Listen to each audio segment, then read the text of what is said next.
Hello, good evening, good day. I hope you're all doing very well, and welcome to the latest episode, the 10th episode of the Ask Abhijit show of the Indian interest. I apologize, of the Indian interest.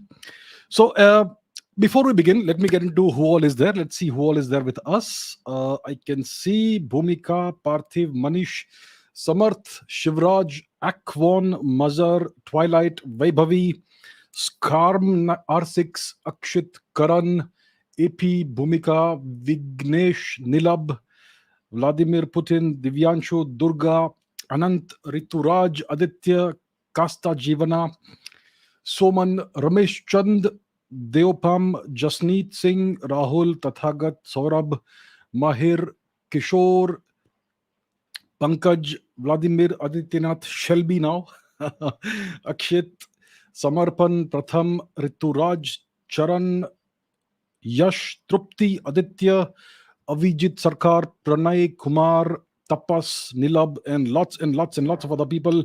Good evening, good day to all of you. I hope you're all doing very well. Welcome to the latest episode of the Indian Interest. So, what shall we discuss today? As always, there's a whole lot happening in the world, and these days we mostly discuss geopolitics on this show, and we talk about what all things are happening right now. So let us talk about, well, what are the major things that are happening in the world right now? Well, obviously we have the Ukraine conflict, and there are major new developments vis-a-vis this conflict that we are going through right now. So let's take a look at what's happened. There is this claim made by the Russians that the Ukrainians are planning or have been planning to use a dirty bomb in the conflict. So what is a dirty bomb? So let's take a look at the tweet sent out by the Russian Ministry of Foreign Affairs, and let's see what it says. So this is what the Russian Ministry of Foreign Affairs claimed. This is what the Russian government claimed. Uh, this is it says that the Russian Defense Ministry has discovered that according to the information at hand, two organizations of Ukraine have been directly ordered to create a so-called dirty bomb, and the work is at its concluding stage. Yes. And obviously, people have expressed skepticism about these claims and so on. But let's take a look at what this is. So it says that Ukraine has capabilities, it has a capacity to create a dirty bomb. It has various sources of radioactive substances, storage pools, radioactive waste storage facilities, scientific research reactors. And it says that it's using primarily two materials, uranium 235 and plutonium 239. That's one claim. And there's another tweet as well. Let's put that out also on the screen. Where is the other tweet? Right, here it is. Let me put it out. Give me a second.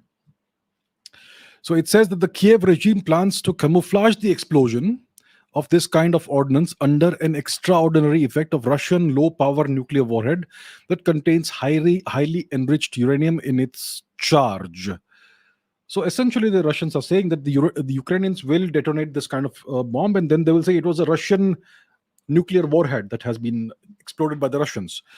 And yeah, it goes on further to put out these what it calls evidence of radiation hazardous facilities of Ukraine, and so on and so forth. Various the Kharkov Institute of Physics and Technology, and various other things. So it says that these facilities or establishments in Ukraine have the capability to create thousands of tons of this radioactive waste and other substances per year. So essentially, they're saying that Ukrainians are very much capable of carrying out this sort of thing, this sort of operation, a dirty bomb, right? And what happened is that the Russian defense minister, Sergei Shoigu, he has had no communication with the West for many months, essentially ever since the Ukraine conflict began. So he has had no communication with the West for many months, and then overnight he goes and he communicates with the American, his American counterpart, his British counterpart, his French counterpart, even his Turkish counterpart, right? Because Turkey is also a member of NATO, which is under the US sphere of influence.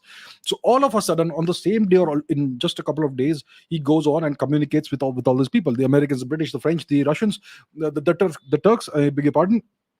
And we also know that he has communicated with the Indian Defense Minister, Mr. Rajnath Singh, as well. And in these communications with the West, essentially, Sergei Shoigu went ahead and laid out what he says the Russians have discovered, that the Ukrainians, on behalf of the West, essentially, are planning to carry out a dirty bomb operation in this conflict. So that's what Russia has claimed. And like I said, he also had a conversation with. Okay, let's put out one more tweet by the Russian foreign ministry, and then we will put out the communication by India as well.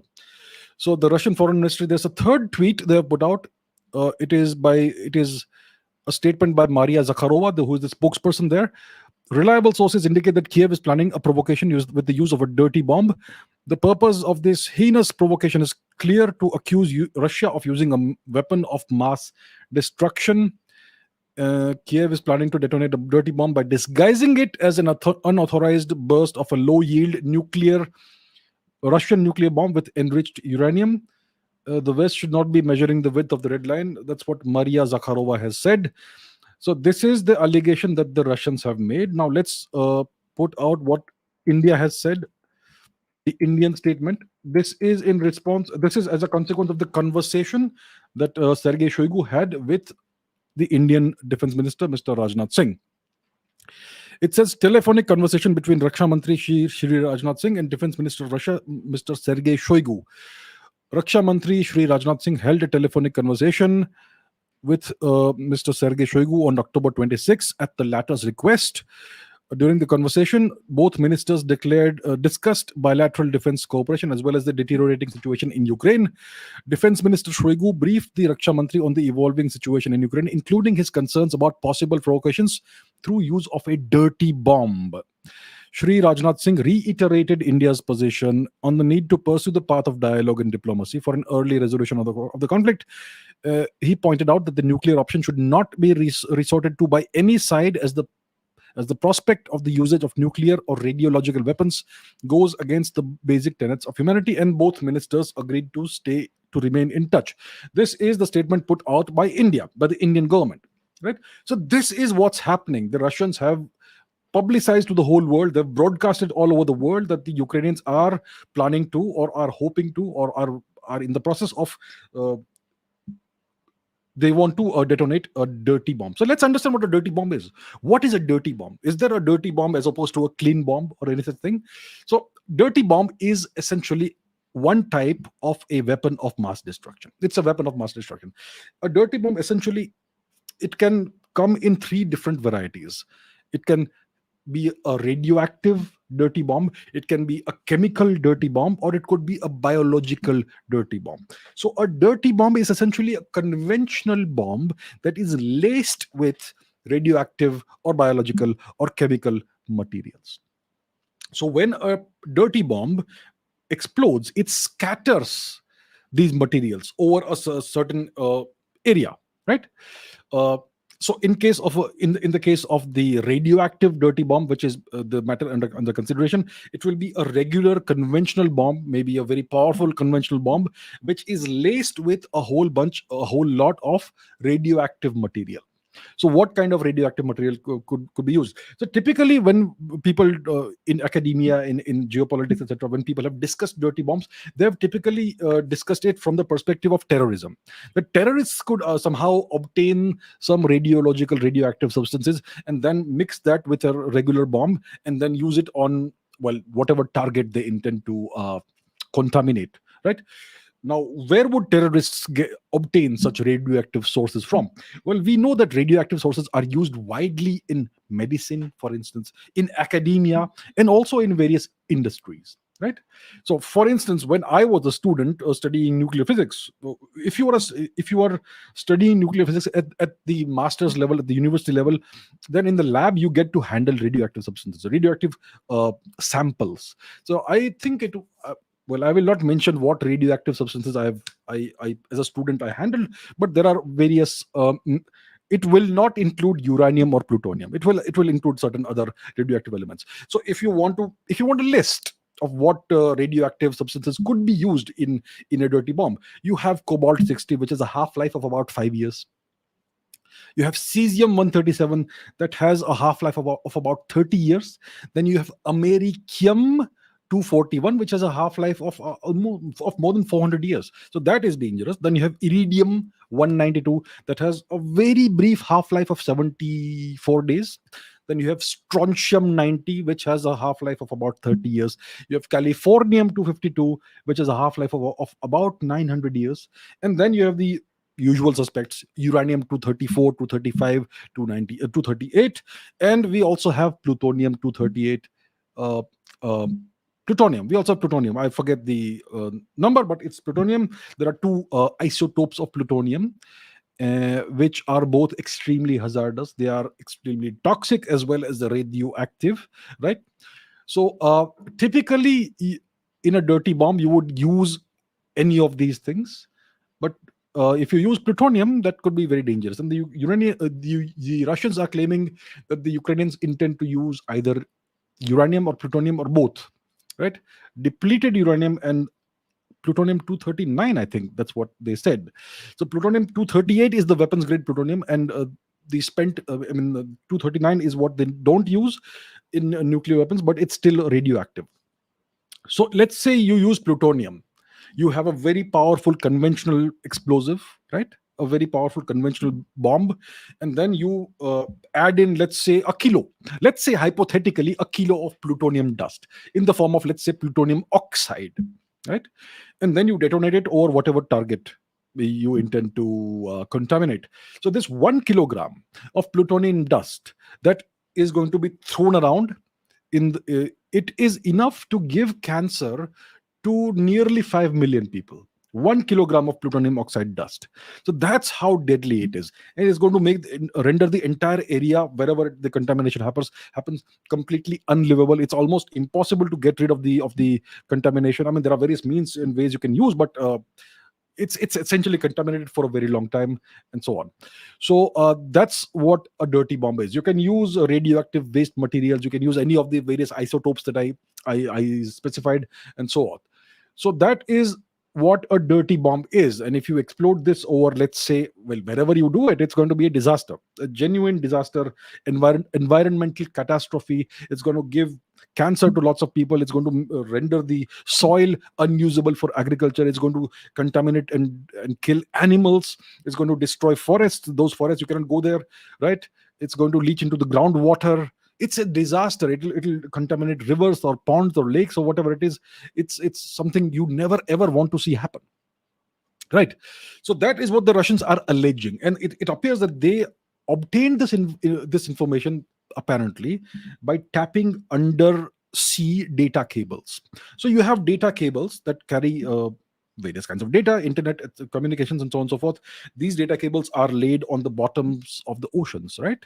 And that's so the Russians, obviously, they have the capability to tap these data cables either via submarines or via surface ships or whatever. But they have apparently succeeded in tapping data cables and gaining access to various communications.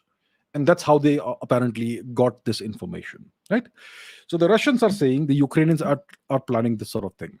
As soon as the Russians declared this, the Ukrainians made a counterclaim that the Russians themselves are planning to do this, and they want to lay the blame on Ukraine. So both sides are accusing the other of a false flag operation, right?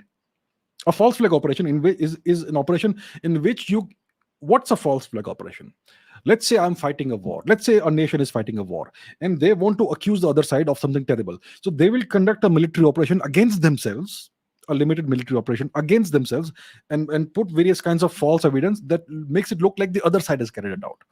And then you blame them of doing terrible things, and then you can take certain actions based on these claims. That's a false flag operation. So the Russians are accusing Ukraine of doing this. The Ukrainians are accusing Russia of doing this. So now what do we make of this? So let's say something like this happens.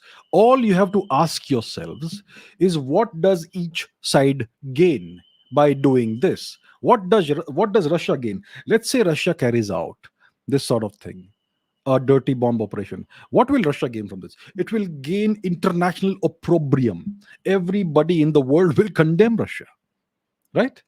And if this happens, If the Russians do this, then even those nations that have been supporting Russia in various ways, either directly or indirectly, or by refusing to condemn the war in Ukraine, even those nations will be forced to distance themselves from Moscow.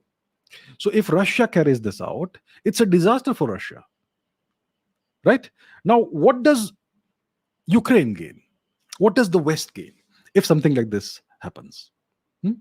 First of all, Ukraine will essentially gain indefinite and unlimited support from the West, from the US, because they are the big victims. Russia carried out a nuclear dirty bomb attack on Ukraine. Obviously, they will gain unlimited and indefinite support from the West. It will help when it comes to domestic politics in the US. It will help Republicans regain control of Congress in the upcoming elections. Yeah, because, well, they will say, see, we told you so. This is what the Russians have been doing. They are the bad guys, and you do not listen to us. So support us, vote for us, and so on. So it could help the Republicans regain control of Congress in US domestic politics.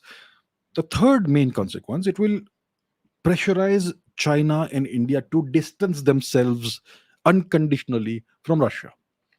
The Chinese have refused to condemn Russia. They have been purchasing Russian oil to some extent, and so on and so forth. Right? Then they are adopting this official position of principled neutrality. India has refused to condemn Russia. India has said, we need to resolve this diplomatically and so on. But it has not outright condemned Russia. And India has been buying enormous amounts of Russian oil, discounted Russian oil.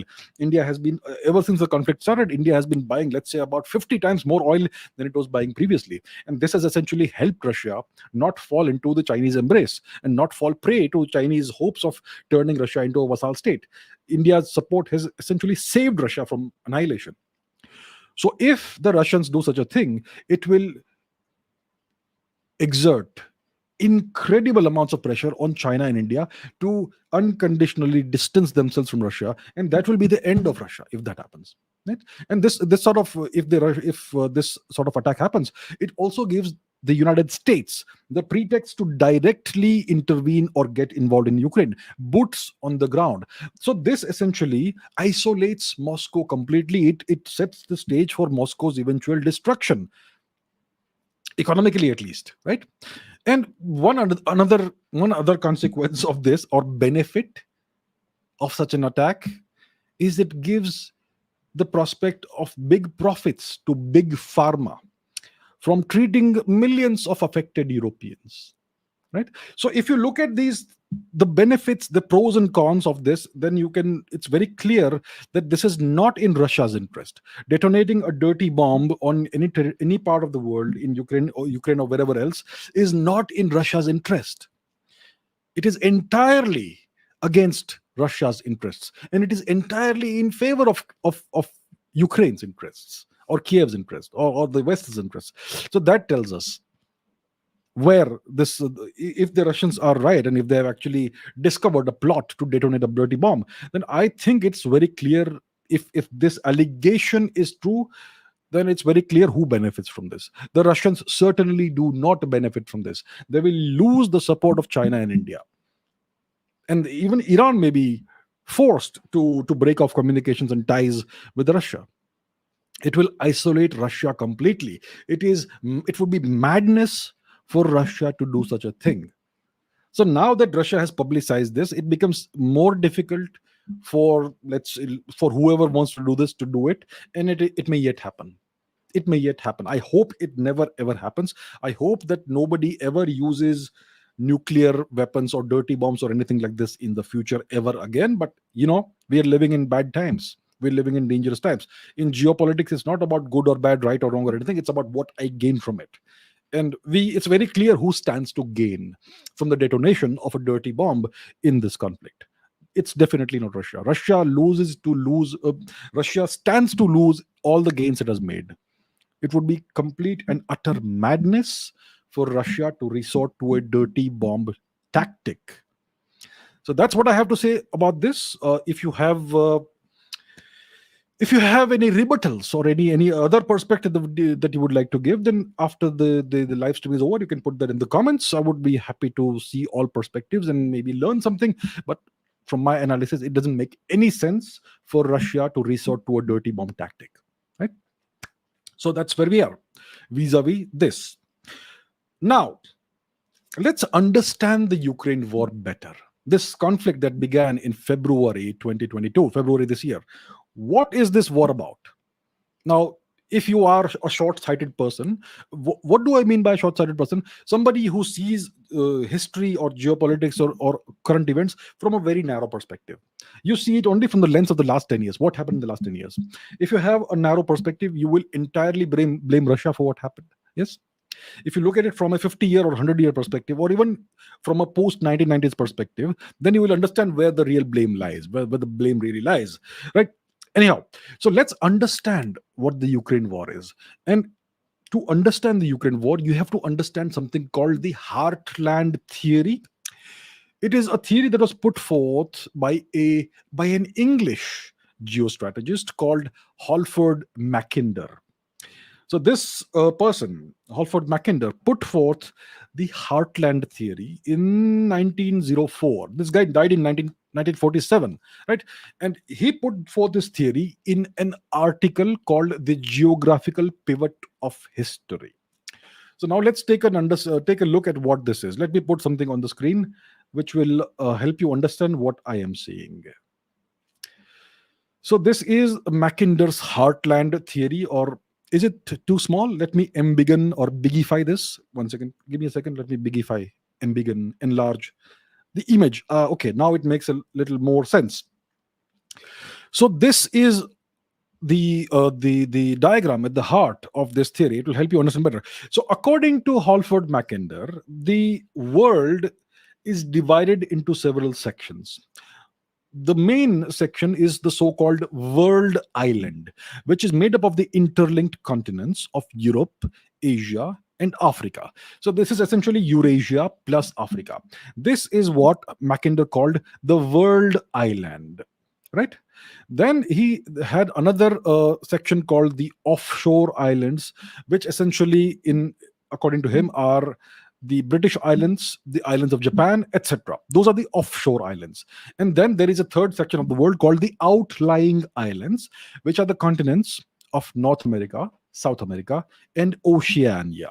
So you have the world island, you have the offshore islands, and you have the outlying islands. Now he coined this term called the heartland or the pivot area. You can see in this diagram something called the pivot area. So what is the heartland? What is the pivot area? It's the same thing.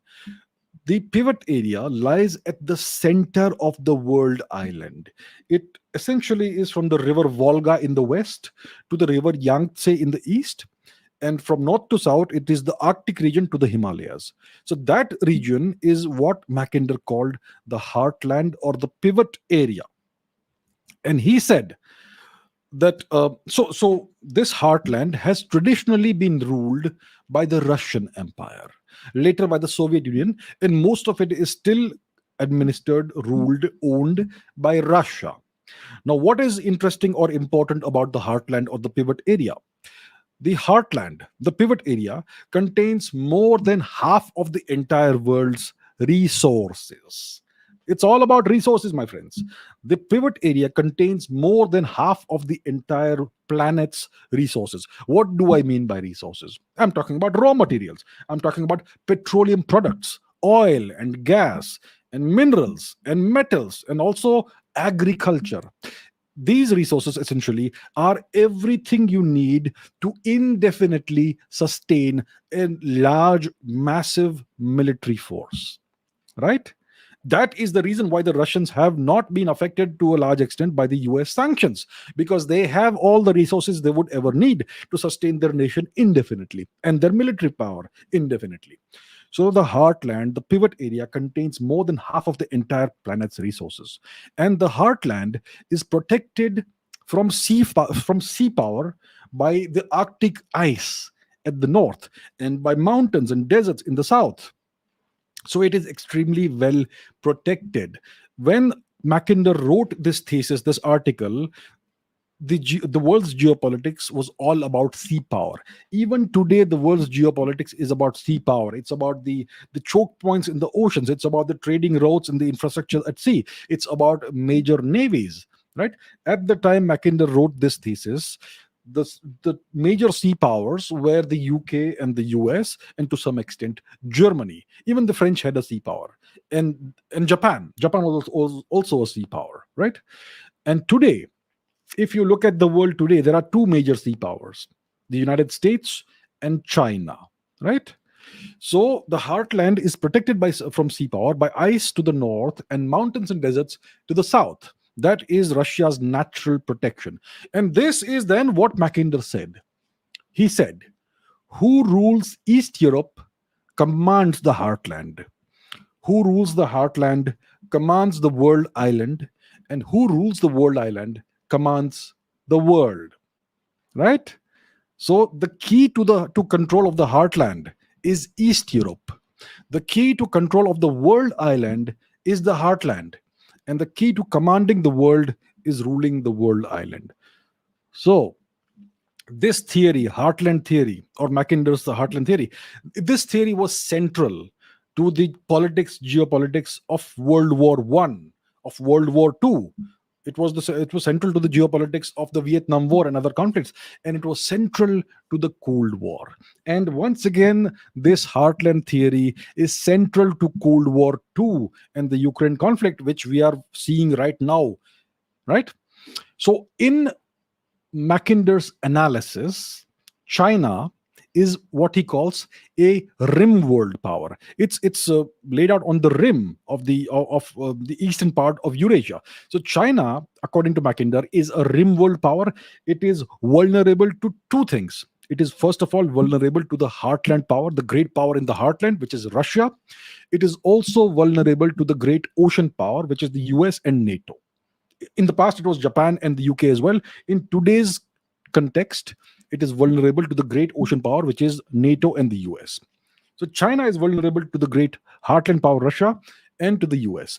And the Chinese also understand this, and that is why they have been investing so much on their Belt and Road initiative to connect themselves with the heartland, and also on creating a very powerful navy, which they are still working assiduously towards. So, China, according to Mackinder, is a rimland power. Mackinder makes no mention, as far as I know, about India, which is good, which is fine. So Mackinder says that the key to controlling the heartland is Eastern Europe, and the key to controlling the entire world island is the heartland, and the key to controlling the entire world is to control the world island. Right now, the United States, it understands. It takes this theory, heartland theory, very, very seriously. The entire pivot to the Indo-Pacific is essentially based on understanding the heartland theory, and putting various strategies in motion to essentially, in the long run, acquire the heartland. Because the heartland, so according to Mackinder, you may be a sea power or whatever, but the true key to controlling the entire world is to become a land power in the heartland, in Eurasia, in where Russia currently rules, right? So the US today is a superpower which is in decline, and the US has always been a petro superpower. Its rise was predicated on controlling the petroleum reserves of the world, the energy reserves of the world. If the United States wants to remain the dominant great power, the dominant superpower in the world, it has to prevent Russia from securing Eastern Europe. It has to prevent Russia from securing Eastern Europe, because Eastern Europe is the key to the heartland. It is the key to Russia. And Eastern Europe is the only viable path right now for any great power to invade Russia. There are other routes as well, but those are far from becoming a reality. So if the US wants to remain the dominant great power, it has to prevent Russia from securing Eastern Europe. That is key. And if Russia is secure, then its position as the greatest landmass in the heartland will allow it to eventually, in the future, in the long term, to dominate the world. That is the heartland theory of Mackinder. So essentially, once again, let me repeat, according to this theory, whoever controls Eastern Europe will end up eventually controlling the world. Controlling the world. Understand this. This is Mackinder's heartland theory. Now let's move on from this and take a look at the map, because we are talking about geopolitics. And one second, let me put the map on the screen. Give me a second, and we will now understand why Eastern Europe is important and what's happening right now. So, Eastern Europe. We know where Russia is. Russia. East of Russia is Eastern Europe. These are the former Soviet bloc nations, right? Estonia, Latvia, Lithuania was, and Belarus, and Ukraine, and Moldova, etc., was all part of the USSR. Poland is Eastern Europe. Czechia, Slovakia, Hungary, etc., are more or less Eastern Europe. Slovenia, Croatia was part of the Soviet bloc. Serbia, Albania, all that. Bulgaria, Romania. Right? These are all the various Eastern European nations. The one nation that dominates Eastern Europe, the greatest and largest nation in Eastern Europe, the largest land area of any nation in Eastern Europe, is Ukraine. Therefore, Ukraine is the most important nation geopolitically, geostrategically in the Eastern European region. Right? So, if you want to prevent Russia from becoming a great dominant power, you have to ensure that Russia is not able to secure Eastern Europe. And the key to Eastern Europe is Ukraine. So, the Americans have calculated and they believe that Russia wants to eventually take all of Eastern Europe, or if not take all of Eastern Europe, then establish its uncontested dominance and hegemony over Eastern Europe. That way, the Americans will never be able to defeat Russia. So, the key to defeating Russia in America's eyes is to take control of Eastern Europe. Now, as we know, Poland is more or less, there are many nations in Eastern Europe that have become NATO members, and many nations have expressed the urgent desire to become NATO members, right? And so on. So, the Americans have been slowly, steadily, from the 1990s onwards itself, steadily they've been encroaching and expanding eastwards into Eastern Europe. When the USSR broke up in the early 1990s, the Americans were not satisfied with that. They wanted to take over the whole of Russia, right? And for a while, it was that's kind of what happened, because under Boris Yeltsin, the Russians opened up their economy to the Americans, and they essentially destroyed their economy willingly. That's what Boris Yeltsin did. And then you had Vladimir Putin, who came to power, who did a 10-year period of consolidation of stopping the bleeding, so to say, and then Russia was back slowly, right, with the conflict in Georgia, with the conflict in Crimea, and now the Ukraine conflict.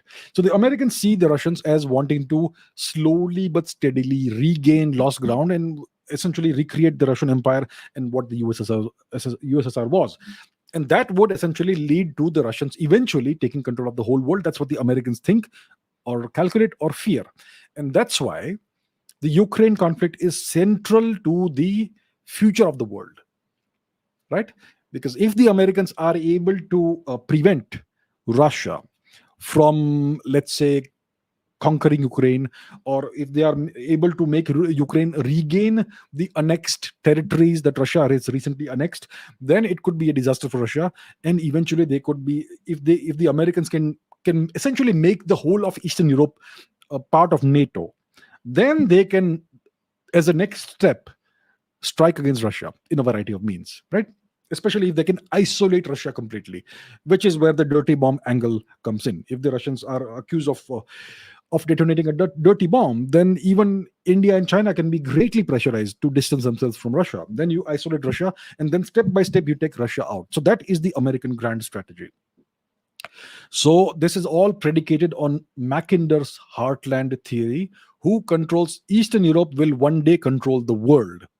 Right? So this is America's great bid for retaining their dominant status as the world's sole superpower. China is not doing well. I've spoken about this multiple times.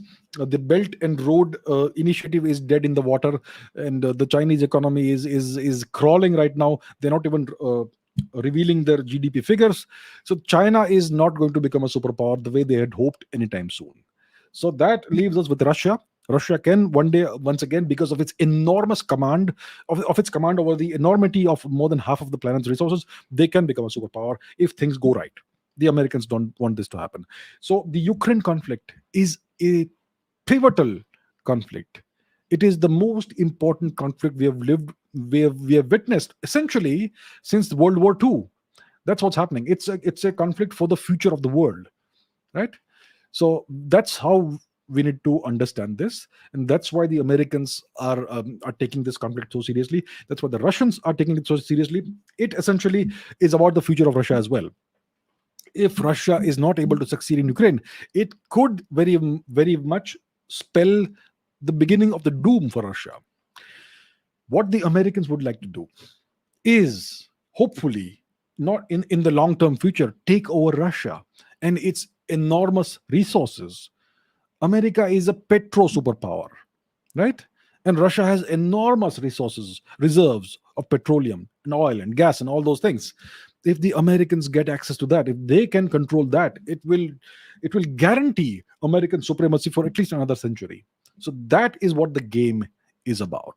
The game is about controlling the key to the heartland. The key to the heartland is Eastern Europe, and the key to Eastern Europe is Ukraine. So control Ukraine, then you can control Eastern Europe. If you control Eastern Europe, you can control the entire heartland in the future. It is the gateway to the heartland. It is the gateway to Russia. And if you control the heartland, you control essentially the whole world. That is what the game is about. And that's why this conflict is extremely, extremely important for the entire world. Right? Right. So that's about that. I hope that throw some light, some clarity on why all these things are happening. Why are all these nations, these great powers, so deeply embroiled in the Ukraine conflict, and no nation is willing to give an inch when it comes to this, and that's why it is so. Now, let us talk about Pakistan, shall we? In the past, when Indians thought about foreign policy or anything, it was all about Pakistan, Pakistan, Pakistan. Uh, Now we don't talk about Pakistan that much, because we have. I hope everybody has understood that Pakistan is no longer, not no longer. It's never been a major power or a major force to deal with. It's always acted as a proxy of more powerful nations. So let us talk about Pakistan. What's happening in Pakistan right now? So we know that since 1947, India and Pakistan have had this rivalry, and the Indian governments, successive Indian governments, for decades treated Pakistan as an equal. I don't know why, but Indian governments always treated Pakistan as an equal. Even during the time of Mr. Atal Bihari Vajpayee, Mr. Vajpayee did a great job by making India a nuclear power, no doubt about it. That is one of the greatest things he did. But Mr. Vajpayee once again put Pakistan on the same pedestal as India. He and so on. So and not only Mr. Vajpayee, various prime ministers in India, all of them essentially treated Pakistan as an equal. So from 1947 onwards, there was this continuous, constant India-Pakistan rivalry. There was this. The Americans made it a point to hyphenate India and Pakistan. So there was no mention of India without a mention of Pakistan, and there was no mention of Pakistan without a mention of India, right? So the Americans also made it a point to treat India and Pakistan as equals. So the India Pakistan rivalry was something that went in parallel with the USSR rivalry during the Cold War, and later the India Pakistan rivalry became a parallel to the India China rivalry, which still continues. So these are two rivalries that have always existed in parallel. And this was also something that was very much one of the main themes of the second Cold War, Cold War 2.0, which we are currently living through, right? The rise of China and all that. So since 2012, more or less, there has been this new Cold War between the US and China. Because at that time, China was the great new emerging power and maybe the next superpower. So that was the new Cold War, the trade conflict and all those things. And the India-Pakistan rivalry was very much something that was in parallel to the US-China rivalry. Now, and India and China obviously are adversaries. We have territorial conflicts. The Chinese claim Indian territory. They have illegally occupied Tibet and so on and so forth. That's a whole different story. We all know the facts.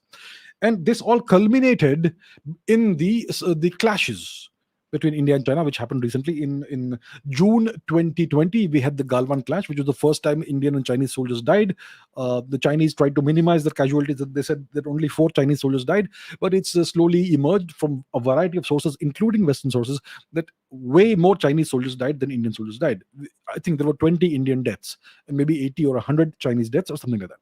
whatever the number is, but they more of their soldiers died than Indian soldiers. And then there were this continuing India-China border skirmishes and clashes, more or less smaller and bigger clashes that went on until 2021, right? So you had all of this happening. So the India-Pakistan rivalry was always in parallel to the US-China rivalry.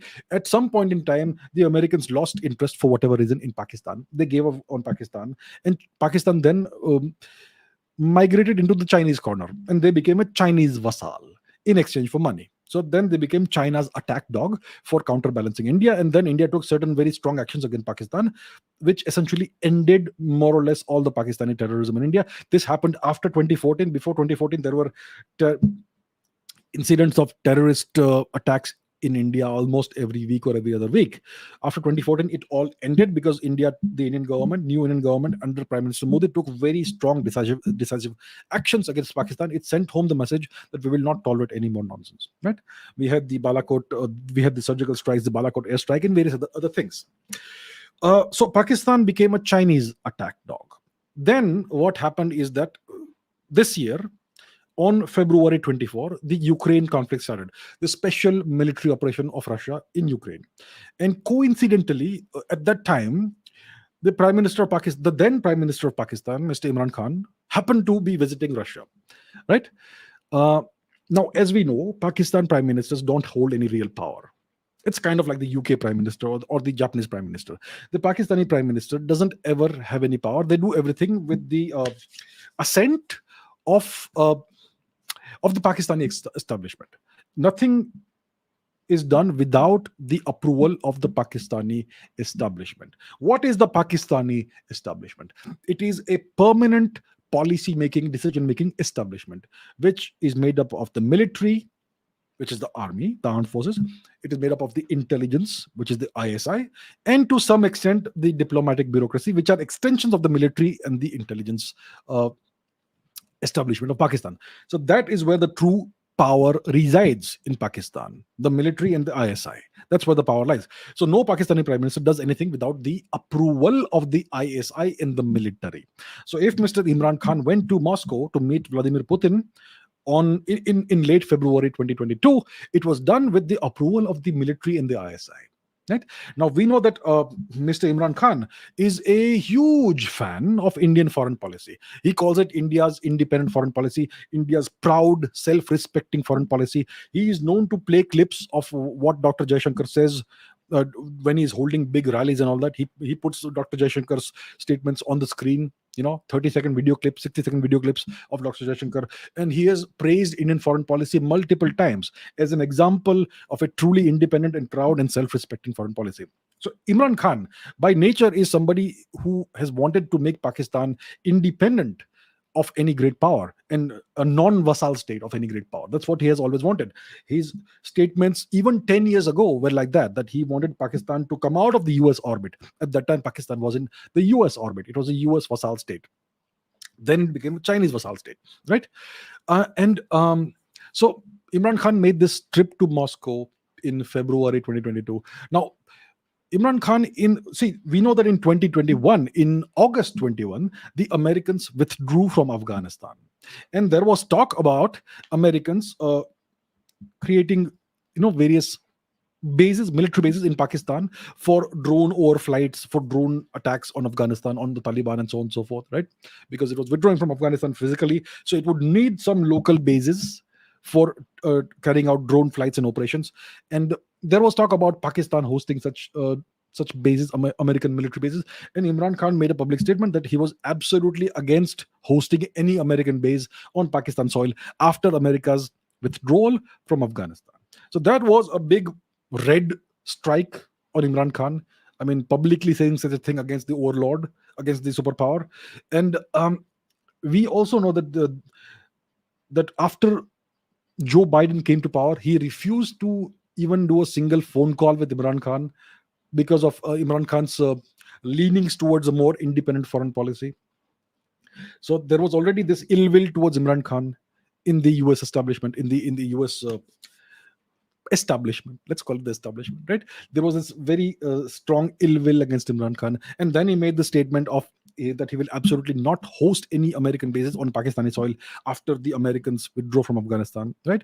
And then he made a trip to Moscow, and it seems to be have been the last straw. That how dare a Pakistan prime minister make a trip to Moscow when Moscow is about to launch apparently an invasion of Ukraine. And coincidentally, the day Imran Khan reached Moscow is 24 February, if I'm not mistaken, and it's the same day that Vladimir Putin authorized the operation on Ukraine. It's the day the war started, the day Imran Khan reached there, and then he met Putin for, I don't know, 10 minutes, 15 minutes or so, a courtesy call or whatever. Vladimir Putin made sure that he did meet Imran Khan so that to out of courtesy or whatever, and there was some discussion or whatever. So the Americans took that as a big no-no. That how dare the Pakistan Prime Minister meet Vladimir Putin on the day this is happening. So it's clear that the Pakistani military and ISI had approved Imran Khan's trip to Moscow. Maybe they were aware that this would be the last straw for Imran Khan from the US perspective. Maybe they were aware of things that Imran Khan was not aware of. So anyhow, uh, Imran Khan goes to Moscow in February 22, and by April it's done. There is this no confidence motion against Imran Khan, which again would never have succeeded without the establishment support, ISI support and military support. So Imran Khan was evicted, removed. He calls it a coup. He calls it a US-led coup against Pakistan, against the people of Pakistan, and so on and so on and so forth. In the Pakistani establishment, there are various schools of thought. There are three main schools of thought.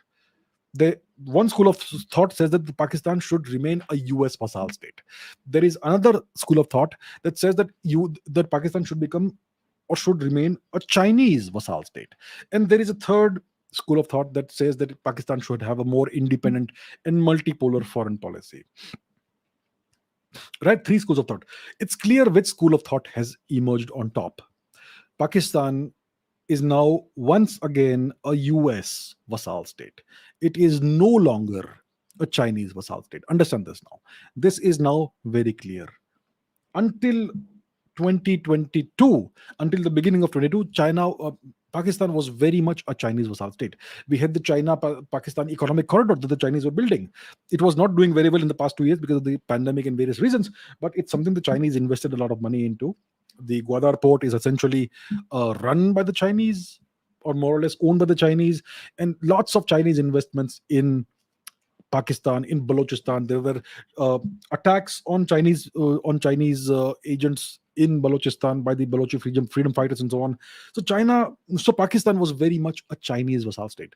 As of today, Pakistan is no longer even 1% a Chinese vassal state. Yes, the Pakistan Prime Minister will indeed go to Beijing when he's invited, and all those things will happen.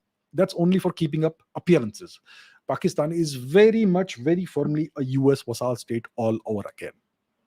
And after Imran Khan was removed, and after the vassal status was reconfirmed, what happened? There were various clashes between Pakistani armed forces and the Taliban on the Afghanistan border, right? A lot of multiple clashes, ongoing series of clashes between Pakistan and Afghanistan, between Pakistan and the Taliban forces, right? We have Taliban accusing Pakistan of hosting US drones. I think it's already happening. It may or may not have been announced, but it's clear that the Pakistanis are now hosting US drones on their territory. There was there was this drone strike in Kabul on 31 July 2022, which killed apparently Ayman al-Zawahiri, right? The second in command, then first in command of Al-Qaeda, right? So apparently he was living in Kabul, and there was a US drone strike on Kabul on 31st of July 2022. Obviously, it would have only come from Pakistan. There's no other nation nearby that was willing to host American drones. So this happened after the vassal status. And then you also had a drone strike in Kabul in August, right? So it's clear that the Pakistanis are now hosting US drones on their soil, and who knows what else. So Pakistan has now become a US vassal state all over again. What has been the reward for Pakistan? We can obviously safely assume that the Pakistani military establishment must be getting cash a good amount of cash from the Americans. The ISI must be getting a good amount of cash. Also, we obviously know this has been discussed ad nauseum, right? The nearly $500 million US aid package for Pakistani F-16 fighter planes, right? Which was announced on September 7. And did anybody notice what happened the next day? The Americans announced a $450 million aid package to Pakistan for their F-16s on September 7. What happened on September 8? On September 8, the next day, India and China announced their border disengagement. This is a major de-escalation. At the time, I said this is something that was done to facilitate Prime Minister Modi's presence in the Samarkand SCO summit, the Shanghai Cooperation Organization summit. Yes, that would also be a factor in that. But is it a coincidence that this was announced the very next day after the Americans announced their aid package for Pakistan? The resumption of military aid to Pakistan, which is aimed only at one nation. It is only aimed at India. You know, killing terrorists using F-16s is like using a machine gun to kill ants or mosquitoes. It doesn't make any sense, right? So the aid that is being given to Pakistan to refurbish or upgrade their F-16s, it's only aimed at India. So the very next day, India and China announced their major border disengagement, which is a major de-escalation. And then what else did Pakistan gain from the Americans? On October 5, the Pakistani Chief of Army Staff, Bajwa, that fellow, he met the US Secretary of Defense, Lloyd Austin, at the Pentagon. And the Americans made a big show of all the pictures, of Lloyd Austin standing at the gates of the Pentagon and personally welcoming Bajwa over there in that very lavish limousine, which essentially is the same kind of honor that was given to Dr. S. Jaishankar when he visited the place, right? So they are once again treating Pakistan on par with India. They are trying to rehyphenate Pakistan and India and all that, right? So that's the game they are playing again, the same good old Cold War playbook. And then we have Pakistan being pulled out of FATF. Then they have been given a clean chit, right?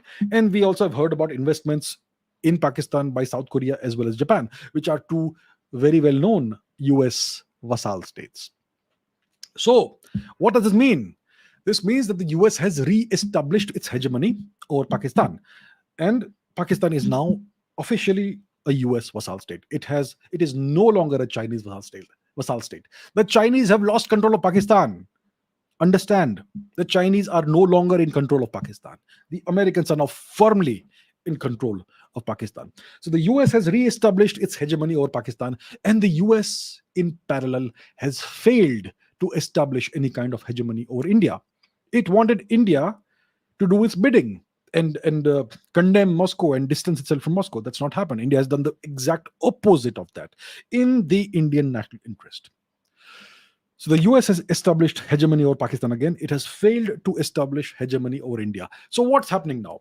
Pakistan is now a US vassal state. China has lost all control over Pakistan, or is in the process of losing all control over Pakistan. What could happen in the future? Dare I make some predictions? Oh my God, how dangerous is that? What could happen in the future? Firstly, Pakistan could become once again a conduit for terror in India. That is a very dangerous game Pakistan would play, because India can hit back 10 times as strong. But yes, that could happen. I don't want it to ever happen, but let's understand that this is a possibility. Secondly, Pakistan could become a conduit for terror in Xinjiang. Do we know where Xinjiang is? Let's go to the map. We must always go to the map. Where is Xinjiang? It is north of Tibet. We know where Nepal is. Yes, my dear friends. North of Nepal, you have Tibet. North of Bhutan, you have Tibet. Bangladesh, which is currently occupied by China. And north of Tibet, you have what was once called East Turkestan. The capital is Urumqi, right? And you had other Silk Road cities there, like Khotan, which was founded by Indians during the Mauryan times, and so on. So this region north of Tibet is called Xinjiang, or Yeah, Xinjiang. So that is a place where you have this independence struggle. The Uyghurs live there. The Uyghurs, I'm sure you all know who the Uyghurs are. These are Turkic people. They are like half Turkic, half Indian origin. Once upon a time, this entire region was Indian, Indic in culture and ethnicity. Then there were the Turkic invasions, as a consequence of which you have the Uyghurs who sprang up from the soil, and the Uyghurs are essentially like half Indian, half Turkic, and they are obviously their religion, the religion they practice is Islam, and they are fighting this religious independence struggle. Let's just call it an independence struggle against the Chinese, right? And as we know, Pakistan has supported China thus far, and turned a blind eye on what the West claims are Chinese atrocities in Xinjiang, possibly even a genocide, which may actually be happening. I don't know, right? We don't know because we don't have first-hand evidence, but that's what the West has been claiming, and Pakistan has thus far kept very quiet about this. Imran Khan himself once said that I have no idea what's happening there in a television interview with a Western media outlet or whatever it was. So now that Pakistan is once again a US puppet, Pakistan could become a conduit for terror in Xinjiang. Then what else could happen? Pakistan could destabilize Afghanistan further, making it completely useless for a revival of the Chinese Belt and Road Initiative. The Chinese would like this Belt and Road thing to restart. It's right now completely frozen. It's completely stopped. Yeah, they in the future, if they want to revive the BRI, the Belt and Road Interface, they would want to. Because Afghanistan is one of the major nations in this way. It was part of the ancient Silk Route and all that. So the Chinese would want it to go through Afghanistan for sure. That's one of the reasons why they have so much of an interest in Afghanistan. So if the Pakistanis destabilize Afghanistan, this is not going to happen, right? And so that's another thing that could happen. And what else could happen? One more thing could happen. The China-Pakistan economic corridor could fall into US hands. The US could take control of the CPEC, the China-Pakistan economic corridor, right? So China is in a big conundrum. Pakistan is now very much 100% a US vassal state. The Chinese have no more influence in Pakistan. Take it from me. You may see certain pronouncements and certain statements, and if you are one of those people who places a lot of emphasis on words and not actions, then you will get swayed by that. But it's not happening. The Chinese have lost all control of Pakistan. So the Chinese are between a rock and a hard place. They are in the horns of a dilemma. They are in this deep conundrum. The Chinese have always seen, not always, but the Chinese have always seen Pakistan as a very useful nation, even when it was a US vassal state in the past, during the Cold War, during the first Cold War, the 20th century Cold War. Pakistan has seen traditionally, China has seen Pakistan traditionally as its ally. And in the last 10 years, the Chinese started seeing Pakistan as a very strong and vital strategic asset of theirs. So China has always seen Pakistan as an ally and an asset, and the Chinese have always seen India as its sole major Asian obstacle towards China becoming a superpower. And now Pakistan is in the enemy camp from the Chinese perspective. And India seems to be not in the enemy camp. So that is the great Chinese conundrum. That's what China is facing. So expect things to get better between India and China. Can India trust China? Absolutely not. The Chinese can never be trusted. But you can expect things to get better in a variety of ways between India and China. The Chinese are in a very tough position now. They are not going to be a superpower anytime soon. Their economy is crawling. Their population is aging. They are being encircled. Their semiconductor industry is dead. They are being encircled by the Americans. They have not succeeded in making Russia a vassal state. India made sure this doesn't happen. So now the Chinese are running out of ideas. Their Belt and Road their Belt and Road initiative is dead. The maritime Silk Route is not happening. Nobody likes China anymore because of all their actions. And the Chinese, for rightly or wrongly, are being seen as the perpetrators of the Wuhan crisis, of the great coronavirus pandemic. You see, that's what's happened. There is no goodwill towards China from any part of the world. The Chinese are in a very tough position. They have always antagonized India. They've always used Pakistan as their strategic asset to bleed India with, or to counterbalance India. That is gone. Now they are in a position to come crawling to India and try to make friends. India can never trust China, but India can use China if there are opportunities for that, right? So that's where we are. That's where we are today. That is the strange situation we find ourselves in. India is not a US vassal state. India is not an enemy of the US either. India is pursuing an independent foreign policy. India is cooperating with the US uh, in a variety of ways, issue based cooperation. India still would like to have the US on its side. It's the Americans that are seeing India as an adversary. It's the Americans that are running a hybrid campaign against India, using social media, using the media, having thousands of anti-India articles being published. They are arming Pakistan against India, and they are doing all kinds of things of this kind, right? The US wants India to become a complete vassal state, which is not happening. India has emerged as one of the two great powers, one of the three great powers, apart from the great superpower, which is the US. The three great powers are India, China, and Russia. So we are living through interesting times. What the future holds for us, we don't know, but we can expect the Chinese to play mischief and to be troublemakers. In this, we can expect the Pakistanis to play mischief and and to be troublemakers in the region, in Asia. They could very much destabilize Afghanistan, right? They could possibly, depending on what their masters order them to do, they could possibly, I don't know, try something against India like they used to do in the past. And they could even act as a conduit for various terrorist activities against China in the Xinjiang region. All these possibilities are very much open. The Americans could very much take over the China Pakistan economic corridor, and all these options are on the table right now. So that is about Pakistan. Very interesting times we're living in. Pakistan has made a complete flip flop. It has gone into the US camp. Now, what should we talk about? Let's take one more topic. Let's talk about Azerbaijan. Let's talk about Armenia. Let's talk about Turkey, Israel. So I have spoken about this in the past. Let's revisit this from the Heartland theory perspective. Right. So as we know, it's recently been announced that India is going to supply Armenia with a variety of weapons, nearly $500 million worth. The Americans are giving Pakistan a $500 million upgrade package for their military. India is upgrading the Armenian military with a $500 million package, kind of tit for tat. So what's happening here, right? Let's once again look at the geography, because that's how you understand geopolitics. So, like I said, there is this heartland thesis, Mackinder's heartland thesis. And the heartland thesis is that whoever controls the heartland, the pivot area, which is Russia, northern Eurasia, whoever controls that will control the world. So the Americans in the long run would like to take over Russia. That's what's happening. And that's what the Ukraine conflict is all about. But there are other conflicts in the world. One of these conflicts is in the Caucasus region. The Caucasus region is over here, between the Caspian Sea and the Black Sea. That region is the Caucasus region.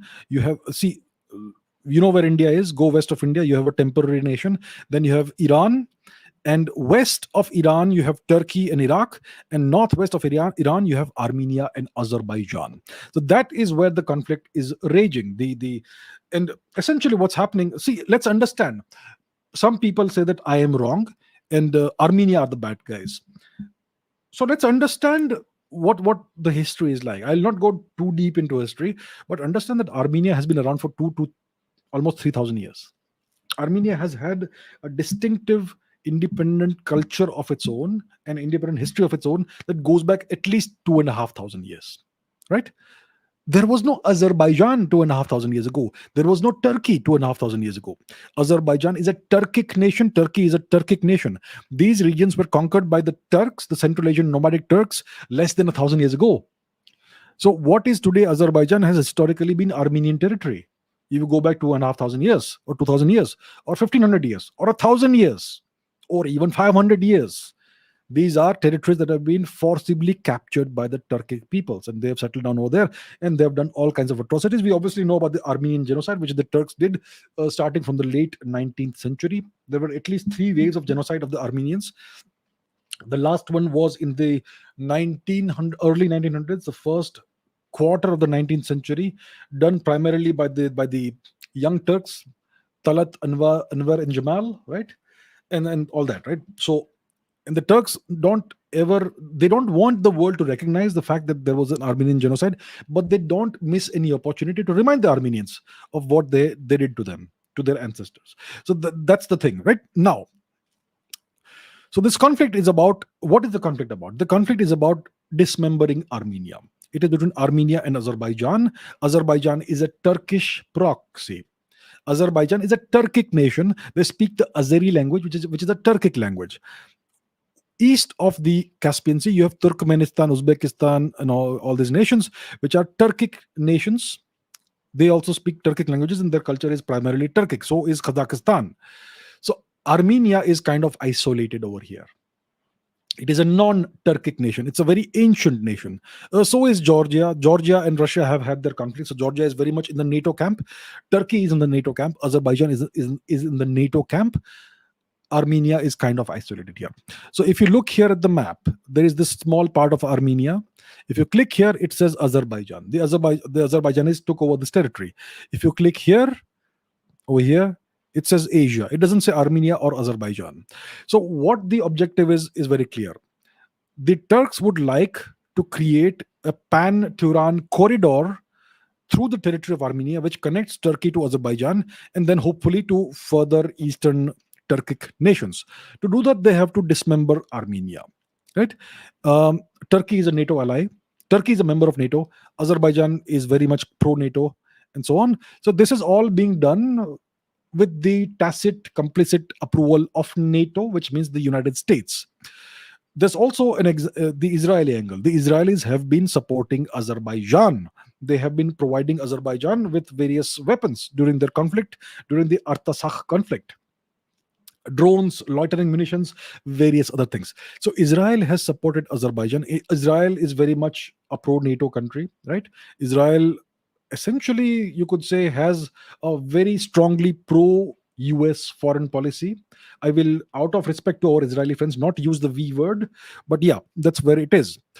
Israel also has another agenda, which is Iran. Iran is a sworn enemy of Israel. Iran is a sworn enemy of the US. Iran has made no secret of its desire to destroy Israel and erase Israel from the map of the world. Now, let's take a look at the provinces of Iran. Let's take a look at the provinces of Iran. Let's see, what are the provinces like? So here is one of the big things that most people are not aware of. If you look at the provinces of Iran, there is Ardabil, there is East Azerbaijan, there is West Azerbaijan, and so on. So there are two Iranian provinces named Azerbaijan, right? Why is it so? It is so because I think approximately at least a quarter of the population of Iran is ethnic Azerbaijanis, ethnic Azeris. Iran is not entirely in what say the Iranians consider themselves to be Aryan, right? Aryan peoples. There are two Aryan nations truly in the world, India and Iran, and the Iranians consider themselves to be Aryans. Well, the Azeris are a Turkic people. They are not Indo-Iranian. They speak a Turkic language. So if you look at the ethnic makeup of Iran, there is a significant Turkic or Azerbaijani or Azeri population in the northwest of Iran that is very close to Tehran. So one of the ways of infiltrating Iran and controlling Iran is via its Azeri or Azerbaijani population. Some people will say Azerbaijan was always a part of Iran. Historically, there are all kinds of things that have happened. The map of the world keeps on changing. But this is where we are right now. The Azeri people are not Indo-Iranian. They are not Iranian speaking. Ethnically, they are Turkic and they speak a Turkic language. And Israel would like to, infiltrate Iran. We know Israel has always been a master at the espionage game, the spying game. We know all about Mossad and how they infiltrate. They're able to infiltrate any nation from the top to the bottom of the world's hierarchy. Yeah, and figure out all the secrets and do their covert operations. They are famous for that. So one of the ways to do that is by using Azerbaijan against Iran in playing on the Iranian Azeri people's loyalties.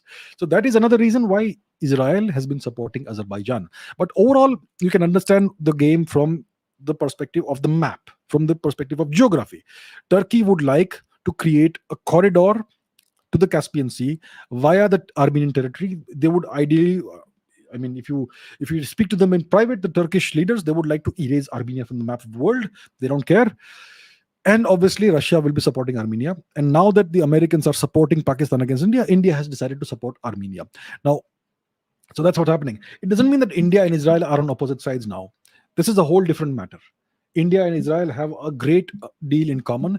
They have a great amount of strategic convergence. Their interests, India and Israel, the interests converge to a great extent. India and Israel have a great amount of warmth towards each other. There is a great amount of people to people warmth as well. So I am not adopting an anti-Israel approach by any means whatsoever. I am just telling you the logic of strategy and the logic of the map, right? So that is what's happening, and that is how, in what way India is involved in the Armenia-Azerbaijan conflict. India and Armenia have had very old relations, right? There are, I mean, in this region, in the Armenia-Azerbaijan region, there used to be many Hindu temples like 2000 years ago. Those were destroyed and replaced by religious monuments of various other religions. I think you can guess what those religions are.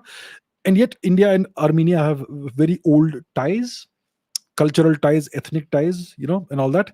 So it makes sense for India to support Armenia from that perspective, but it also makes much more sense for India to support Armenia from a geostrategic perspective, right? So that is where we are, and that is the reason why India is supporting Armenia and Israel is supporting Azerbaijan. So I was talking about the Mackinder Heartland thing, right? The Heartland theory. So one of the ways for the US to make inroads into the Heartland area, which is the Russian area, is via the Caucasus. If they can take over Armenia, parts of Armenia, and create a pan-Turan corridor all the way to the Caspian Sea, and then if they can get Turkmenistan, Uzbekistan, etc., to come on their side, then that gives them an opening from the south into the heartland, into the pivot area. They're already making a play from Ukraine, because whoever controls Eastern Europe and Ukraine will command the heartland. So the Americans are making two big plays. One is via Ukraine, and one is via the Caucasus region. Right? So that is the geopolitical, geostrategic game that we are witnessing, and which is something we can understand very well, which we can understand better if we look at the map.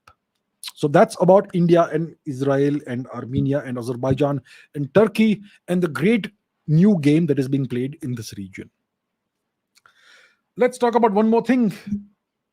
Let's talk about Twitter. So Elon Musk has finally taken over Twitter. Let's see. I mean, he has been tweeting about this. Let's take a look at his Elon Musk's Twitter account, shall we? He obviously is a very humorous person. He's like a big kid.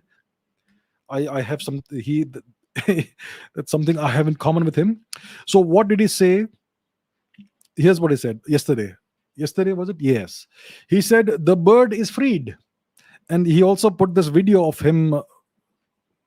All right. So it's now nagging me to open an account here. Not here. Thank you. And now it will load. So he said that the bird is freed. He took over. He has now officially taken over Twitter. He said that comedy is now legal on Twitter. He also posted a video of him entering the Twitter headquarters with a big kitchen sink, which was a humorous attempt to say that he's going to throw the whole kitchen sink at them. And as soon as he took over Twitter officially, he fired some key people. He fired the great CEO of Twitter, Mr. Parag Agarwal. He also fired the Twitter legal head, Vijaya Gade. Right? He fired them immediately. He also fired some 2-3 other people, very important, high-ranking people. And then there was this very funny thing which happened, in which 2 fake employees of Twitter posed outside the Twitter headquarters with these cardboard boxes, and they claimed that they'd been laid off. One of them said his name was Rahul Ligma, and one said his name was David Johnson. And I think it looks like the media took it seriously. So yeah, Elon Musk has not wasted the opportunity to make fun of that as well. So that's what's happening. And he says that now comedy is now legal, and now people are testing the limits of what they can do on Twitter. They are now tweeting things that otherwise they would not have been able to tweet in the past. They would have been banned for that. And yeah, so Musk also said that Twitter will be forming a new content moderation council with widely diverse viewpoints. No major content decisions or account reinstatements will happen before that council reconvenes.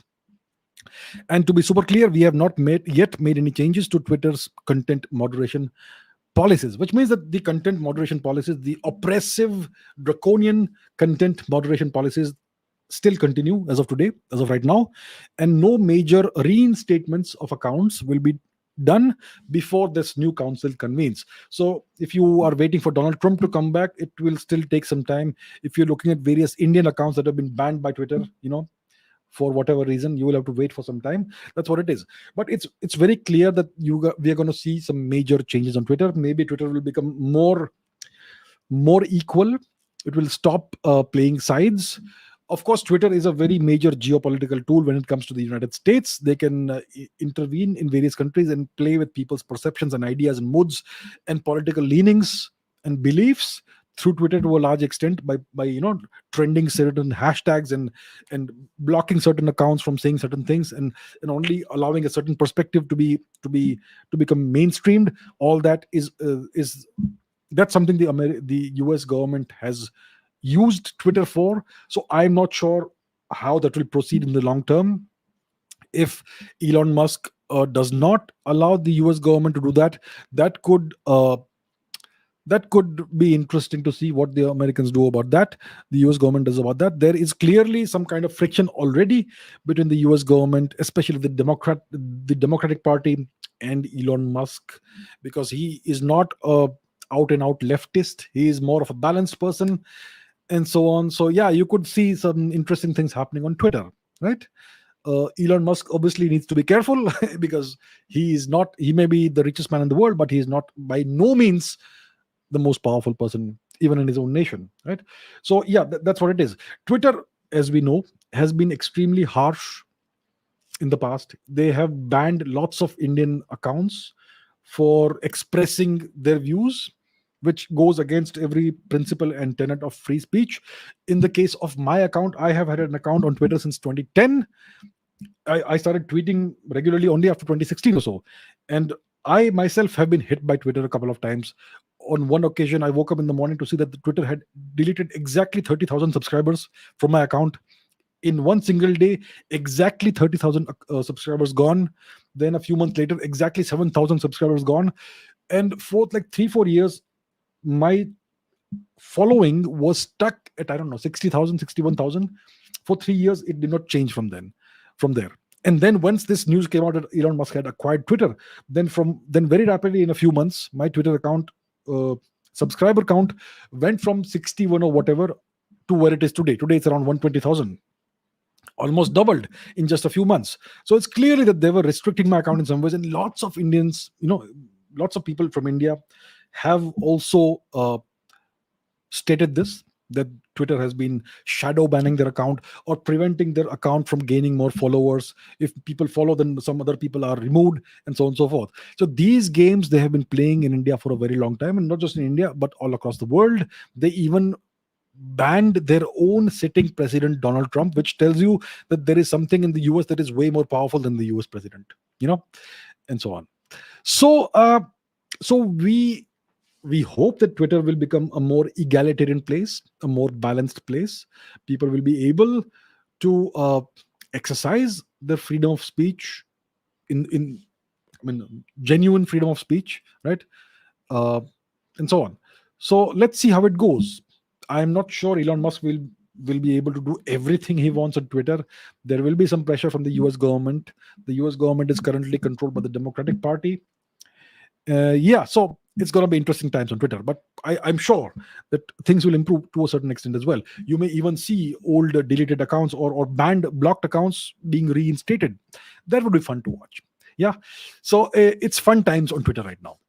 So I think these are the things that I wanted to speak about. So that's it for today, for today's episode of the Indian Interest, and we will keep on analyzing these matters and matters of interest from the Indian perspective. And tomorrow I will take questions from you in the next episode of Ask Abhijit. So until then, take care. Thank you very much for watching, and I will see you very soon. Thank you. Take care. Good night. Good day.